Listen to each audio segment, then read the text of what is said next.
marionette, the puppet, a tragic protector, a soul sealed in a box, a lifeline dangling by a string. But what if everything we thought we knew was wrong? What if the puppet wasn't created by Henry at all? What if it came from someone else entirely?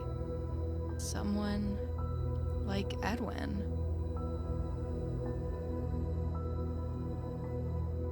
In Secret of the Mimic, we meet Jackie, a jack-in-the-box animatronic with an unsettling sense of familiarity. Her eyes are the first thing you notice. Green, bright, piercing. The exact shade as the puppet's. Too specific to ignore. And when Jackie moves, she emerges from this box, her limbs unfolding and jumping out at you with the same eerie grace the puppet showed us years ago. And as she's chasing you, her face starts to break, and beneath it, we see streaks, black tears, grief turned physical, the same kind of tears that the puppet is known for. But it's the end that seals it. As the chase closes and Jackie follows us, the air is filled with a haunting melody echoing out of those vents. The music box lullaby, the exact same tune used for the puppet.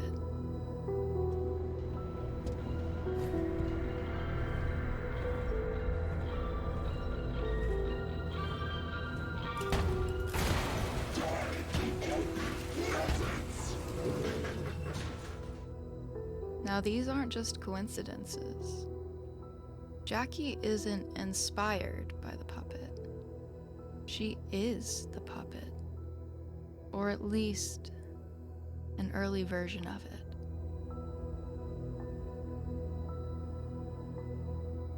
On Edwin's computer, tucked away in a corrupted folder, sits one chilling file, the puppet blueprints. Not Henry's, not Fazbear's, Edwin. But it gets deeper. Among his documents, we find a blueprint for an alternate mimic body, a second version, just slimmer and more delicate. Unlike the bulky, intimidating frame that we see all throughout Secret of the Mimic, this one's built for precision and for elegance. And it would fit something like the puppet. But Edwin doesn't make this. Henry does. Because Murray's Costume Manor, Edwin's company, is bought out by Fazbear Entertainment, and they gain access to everything. His work, his plans, and his failures. The puppet didn't begin at Freddy's. It was repurposed from what Edwin left behind. Henry didn't know the flaws of this design. He followed Edwin's blueprints not knowing the tragedies of the past. Edwin's prior creation, M1, was built for the same purpose. David, I want to introduce you to someone. This is M1. Why does it look like that? Look like what? It's scary. Oh, it's an endoskeleton. It won't always look like this. It'll wear fun costumes. Like what? Anything you want. It can fit into any costume we've created. Think of it as your new babysitter. But it doesn't get paid and go home. It'll stay with us and help around the house.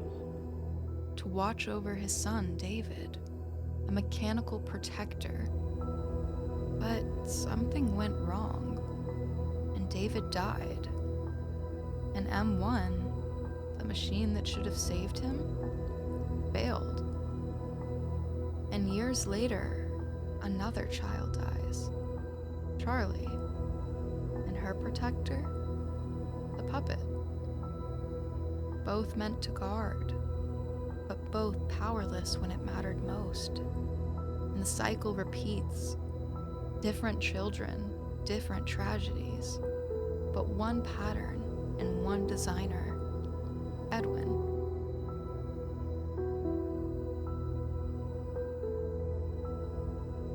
After the tragedies, the puppet, as it appears in FNaF 2, still doesn't act like the others.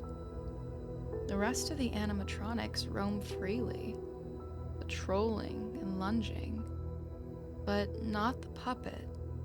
It waits, silent and patient. It stays tucked inside its box, cradled in music, until you forget, until you neglect it.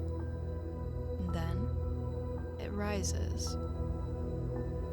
And this isn't a random behavior. It's a reaction, a learned instinct. The puppet punishes neglect because that's what it was taught.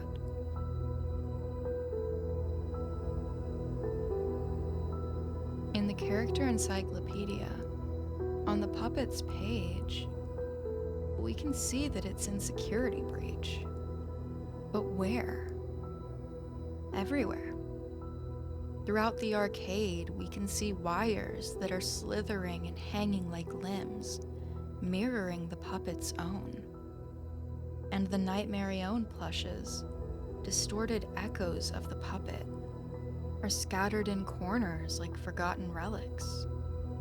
And the staff bots, their faces, the pale masks, and the tears running down their face. This isn't homage, this is residue. The Pizzaplex is infected with the puppet. Not in body, but in code, in memory. Now, we were told that Henry made the puppet, but everything points elsewhere. The design, the behavior, the grief. All of it started with Edwin. Jackie is not just another animatronic. She's the foundation, the prototype for the puppet. And through Edwin's blueprints, there's a fragment, the mimic AI. And it's still there. So maybe the puppet didn't come from Fazbear's. Maybe it didn't come from Henry. Maybe it came from Murray's costume manor. From a father trying to entertain his son, and he failed. And maybe, just maybe, that failure never left.